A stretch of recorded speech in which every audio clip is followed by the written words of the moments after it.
Archbishop Tutu in South Africa put as the title of his book, "There is no future without forgiveness." So I want to say that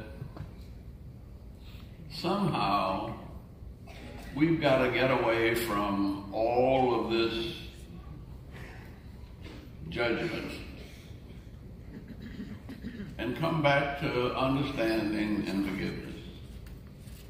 Now that's not easy, but it's necessary. And I learned that a good while back. I was married to one school teacher for 40 years, and she died of cancer. And fool that I am, I married another one for the last 24 years. And we don't agree on anything.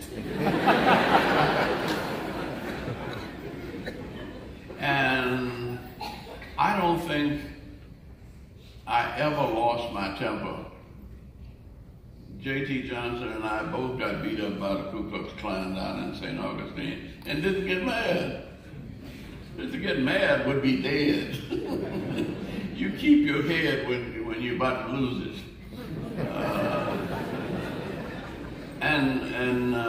But forgive me, but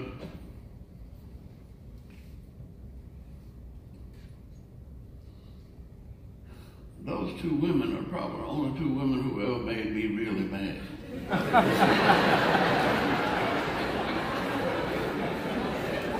I don't get mad with my 3 daughters. But when my son wants to pull my string, he can make me mad too. But it's the things that divide us that probably make us grow. If we're all going to agree on everything, there's no change. And the one thing we know, if you've studied any physics or any science of any kind, the world is constantly in motion. If you read the Bible it talks about continuing creation in Romans. And I have a globe sitting on the back of my desk that somebody gave me. And it amazes me because it doesn't have any wires to it. And I don't know why, but it keeps on going around. And it reminds me that the one thing that we can never get away from is change. And that because of the inevitability of change, there is the necessity of growth. Mr. Mayor, you probably don't have these kinds of problems here, but one day I was in my office signing some papers at the end of the day, and my assistant came in and said, "There's a bunch of folk that have taken over your office, and they're not going to leave until you meet with them." And it was the day before April Fool's Day. And I said, "Oh, no, y'all not going to catch me today. Tomorrow is April Fool's Day." You missed me. You missed me by one day. And they didn't say anything. They just walked out. And I stayed there. This is Atlanta now, great city. And I had a whole load of papers when I came out of the office. And when I looked up, them must have been 25 or 30 people sitting on the floor, on the couch, on the desk. They had taken over my office and I could not get in or out from there. Well, normally that wouldn't bother me, except they were all African American men. And they all seemed to be bigger than usual.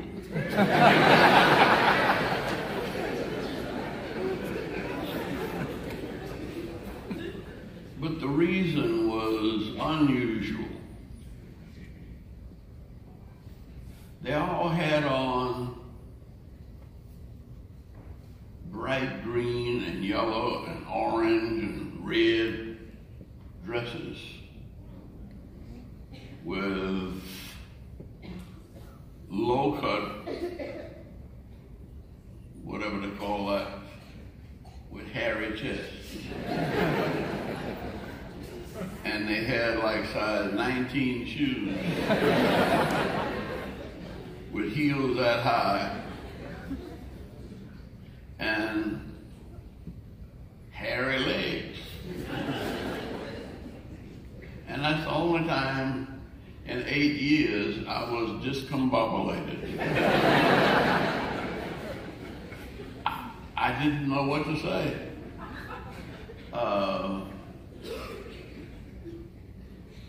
Except that I caught myself right quick and I said, look, it's too crowded here, but we have a conference room down the hall. I said, would you mind waiting for me down there? I'll be right there. And I asked all the staff, I said, see who wants a Coke or coffee or something, and I'll be with you within 5 minutes. And so I caught my breath, but I still didn't know what they were doing there and what I was going to say. But it turned out that it was a typical problem of a big city mayor. And without going into any of the details, I ended up resolving it by appointing a biracial committee headed by 2 preachers, one black and one white. And I asked them to each appoint 2 more and for them to resolve whatever question it was. I'm saying that to say that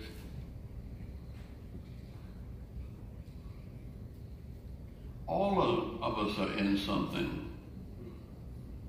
a new situation almost every day.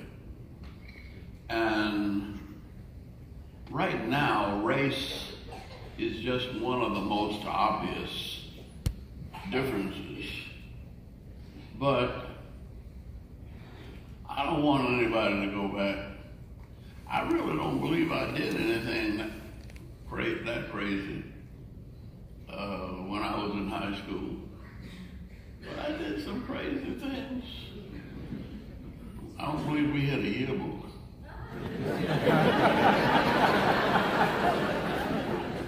But I think the only way we're going to make it on this earth is through forgiveness and understanding. And just because I got you, get rid of you, it doesn't work that way. And now, I came south as a Democrat and became a Republican. Then I ran for Congress as a Democrat. And then I was mayor, and you don't have to be anything as a mayor. It's better off being a mayor nonpartisan. So you can't really solve the problems of the world by party, by color, by denomination, by faith, and the important thing for me about the civil rights movement is that we took the most difficult and complex problems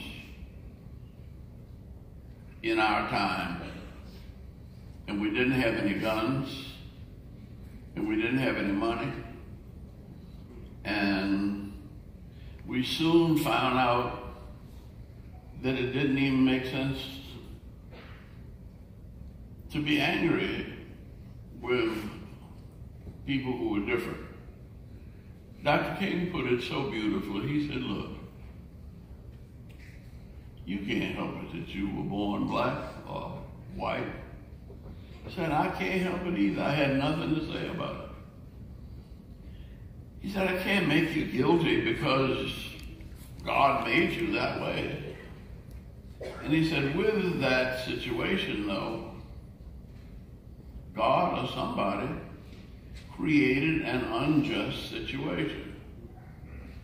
Now, we can't change each other, but we can change our unjust situation.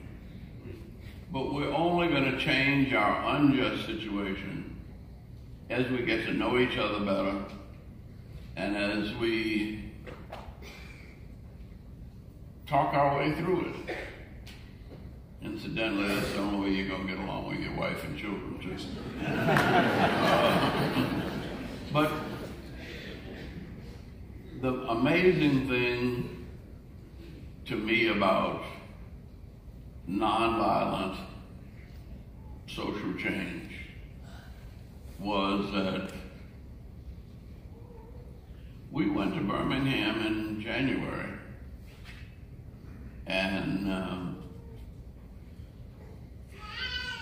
by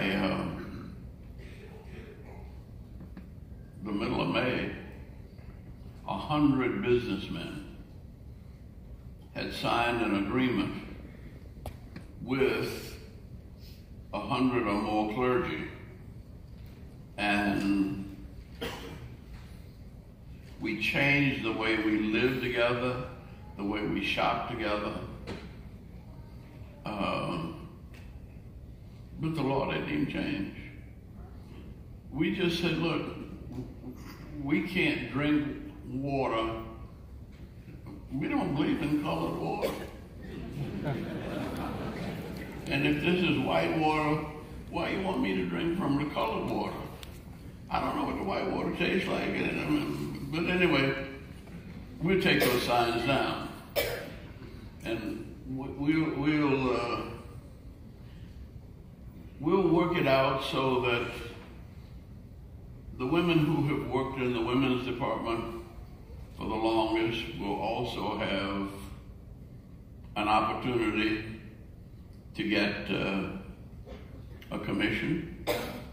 They know the departments as well as the young ladies who've just come in 6 weeks, but it's not right that you pay the young ladies who just got here 3 or 4 weeks ago twice as much as you pay somebody who's been here 15 years. That's not right. And so if you're going to pay people like that, we can't shop with you.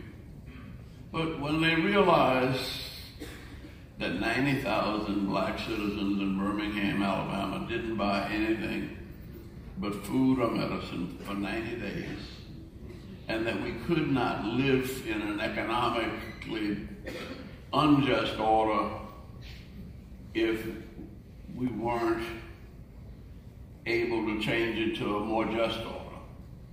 And we did that, and 100 businessmen did it, and Birmingham changed its customs 2 years before the federal government or the state of Alabama changed its laws.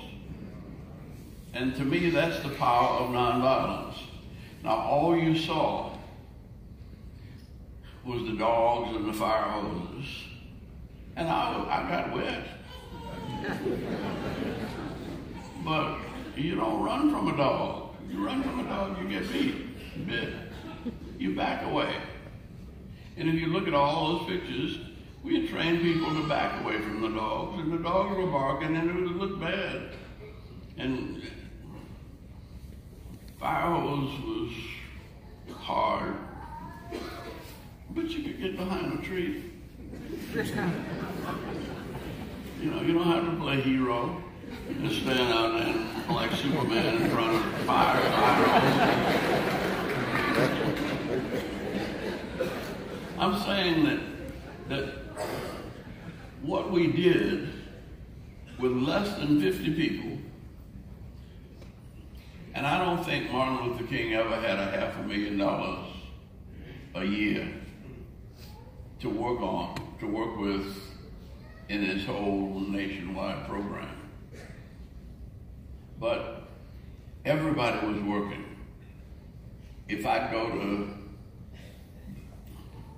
the demonstrations with the young people in the morning, I had to hurry up and put on my shirt and tie, because by 4 in the afternoon, I had to be at the Episcopal Diocesan House, because we got the Episcopal Bishop to get all the important businessmen together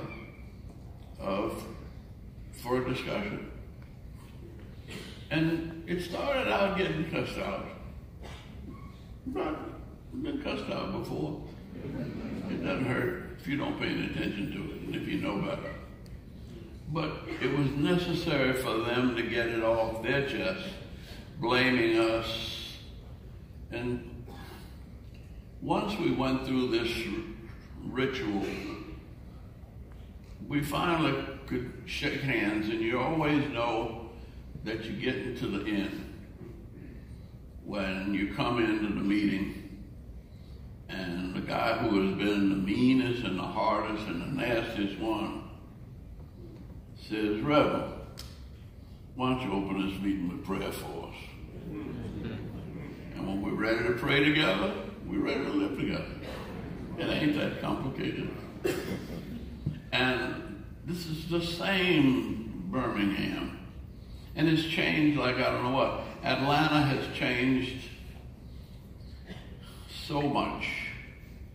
But we can't get through with these changes until we get through with the changes down on the other borders. And when we get through with those borders, we're going to get northern borders. We went to war with Germany. And the Nazi party was on the corner of my house. But when the war was over, we helped Germany rebuild itself, because Germans quite often were Christians too. And we were Christians, and we wanted to help them rebuild their economy. And we got it done. And now, Atlanta's growing so fast. But one of the reasons we're growing so fast is we have almost 4,000 companies that have moved from Germany to Atlanta. And it's close to 1 million jobs. I mean, Mercedes, that whole Mercedes-Benz thing, we couldn't have afforded that. But we put the deal together with their money. And I mean, it was necessary, because I mean, when I became mayor, there was no money in Washington. Washington was like it is now, deep in debt. And if we wanted to do anything, we had to put together private money. And so, by working together with private money and not taxpayer money, we were able to build a dome. We were able to bring the Olympics, and we brought the Olympics to Atlanta, and we raised $2.5 billion privately and no taxpayer money. But we made sure we spent it fairly. 41% of all the money spent was spent by minority or female-owned companies. Because see, before minorities started asking for opportunities to work, women had no opportunity to get contracts either, white or black. And so by helping distribute the economy, the economic opportunity, we put on the largest Olympics ever and had $100 million left over. Wow. And didn't owe anybody anything. And everything we built, we gave to somebody. And it's possible to live together as brothers and sisters. We don't have to look at the problems. We have to anticipate the problems and find ways to head them off while they're opportunities and before they become problems. Now, maybe I've talked too much. And there was something else I wanted to say, but I was scared to say it. But can you forgive me? I know you think I'm going to say something about white folk, but really.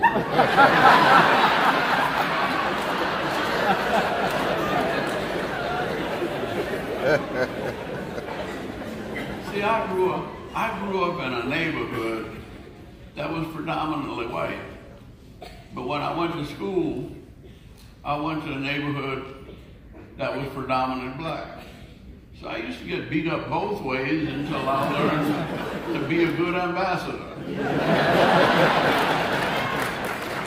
and I had to learn to talk my way out of trouble and don't ever show fear and don't ever get scared and run. But anyway, this is something that has worried me because we don't talk about it. Most black folks think that all of the white folk who came here were like Thomas Jefferson and John Adams and Alexander Hamilton, Thomas Paine. You know, they were all brilliant founding fathers of the greatest nation on the face of the earth. But that was only true of less than 1%.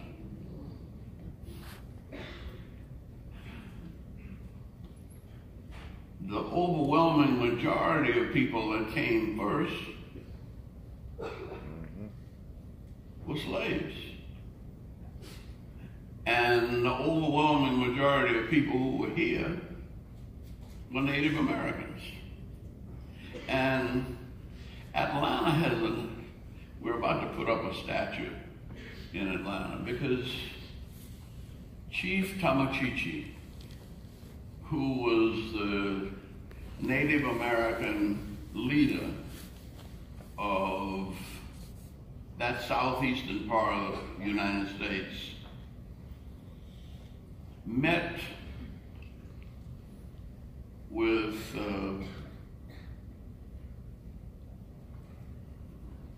Oglethorpe, who came from England with a boatload of indentured servants. And he wanted to live at peace. And so Chief Tamachichi and General Oglethorpe got together and signed a treaty, and Chief Tamachichi gave all of that land that is now Georgia to Oglethorpe. They wanted to be at peace. Now, Andrew Jackson, and I don't know why my grandpa named my daddy that, but anyway, that's got to be my name too. But he didn't know about the peace treaty or what, but he took all the Native Americans and ran them out of there and drove them up here somewhere. And they had given them the land, and that wasn't enough. They wanted to take it and put them off it. And, you know, it wasn't right. But we've always had a certain number of religious, spiritual, brilliant intellectuals. We've always had slaves. Now, most black folk think the slaves were worse off. But those rich intellectuals didn't know nothing about farming. They were dependent on the Indians to help them farm. The Africans came there, they knew about dirt. They had farmed all kinds of land in Africa. And the black folks never had any trouble finding something to eat. African friend of mine was walking through my backyard one day, and way over in the corner, he said, okra. And I said, you all have okra? Okra comes from Africa, he said. Okra is strong medicine. And he could identify anything growing on the land and know what's good for what. And Africans could do that. And that was one of the reasons why slavery survived. Not because it was mean, but because it was almost necessary and smart. And you could not get as much work out of a tractor as you could get out of a slave. Because the slave had a mind, and the slave had an experience.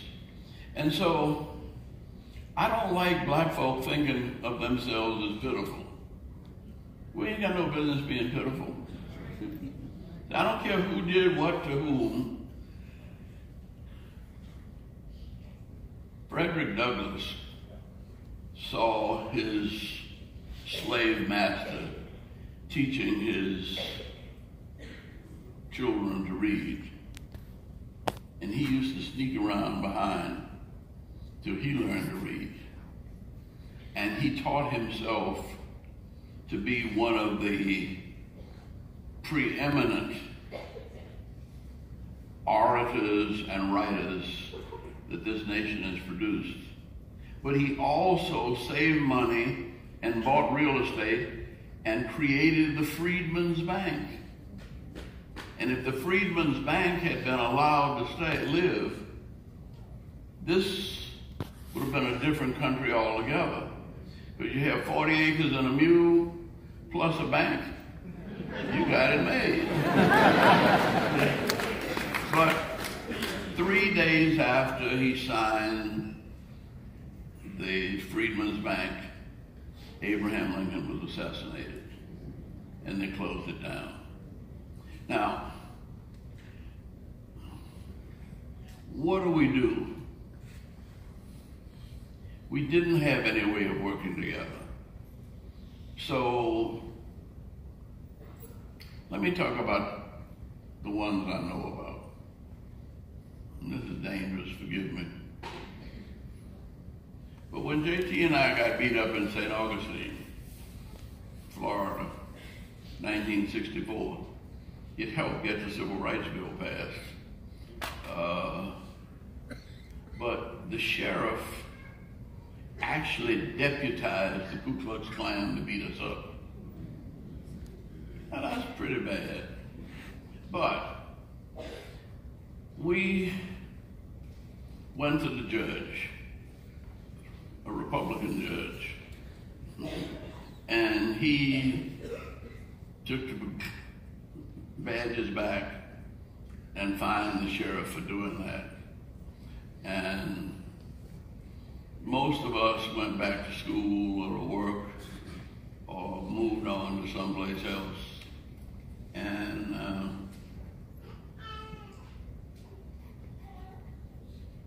St. Augustine hasn't changed very much, but almost all of the people who were in those demonstrations, one young man didn't want to kill, so he volunteered to be a medic. He got shot in Vietnam, came back home with a Purple Heart, GI benefits, bought a Dairy Queen that was folding up, wasn't making it, built up the Dairy Queen until he got 4 McDonald's, and now he's got 4 Marriott hotels. And he's He's a product of the movement. He was the first one to sit in St. Augustine, and he was one of the first ones to get on the freedom rides, and he volunteered to go to Vietnam, and he's a leader, and he's filthy rich. And he gives money when colleges were having trouble. He took all his McDonald's. He said, everything you spend in there today goes to Fisk. We're going to keep Fisk from, they're going to make their payments this month. And he's just that kind of guy. There was a young woman who got hit across and broke her nose. Beautiful young woman. She's still beautiful, even more beautiful. And she went back and got her PhD, and she's teaching at Florida International University. Almost every one of the people who were with us getting beat up in St. Augustine did pretty well. I really got my butt kicked. But because of one butt kicking, I end up being a congressman, a mayor, ambassador to the United Nations.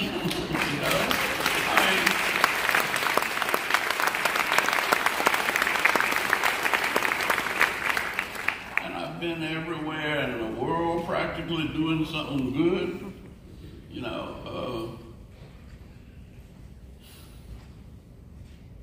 The tragedy is, though, that in the last election, the same Klan that was deputized by Sheriff L.O. Davis was deputized by one of the presidential candidates, that at least their children and grandchildren. And they still don't have anything. They still don't have anything to show for their participation in this society, because they have been used by people. Let me be radical for a minute.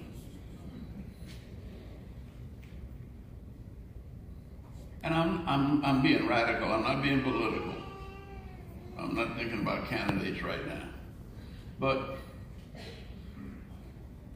$1.5 trillion is what they gave to the banks and the big business as tax cuts.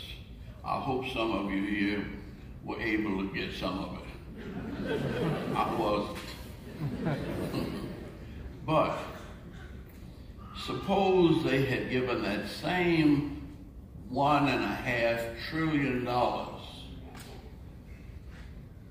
to wipe out all of the student debt in America.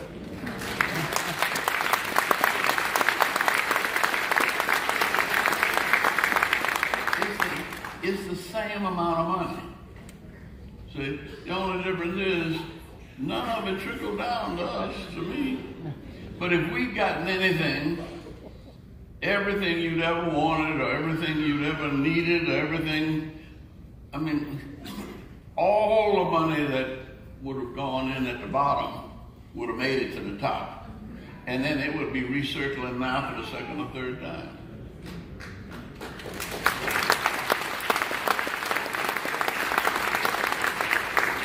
And so I'm just saying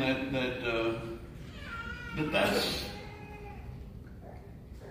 I'm not talking about race relations. I'm not talking about immigration. I'm talking about how do we run a fair planet where all of God's children can make it. And that's what any movement was about. That's what the church is about. That's what the synagogue's about. When you get with the right kind of Muslims. That's the kind of Muslim Malcolm X was. Now, some of the people I've met as Muslims are not like that, but for the most part, at the United Nations, almost anybody that was serious about any religion, I was able to get along with. And I was able to find a common ground where we could have peace on earth and goodwill without killing anybody. God bless you.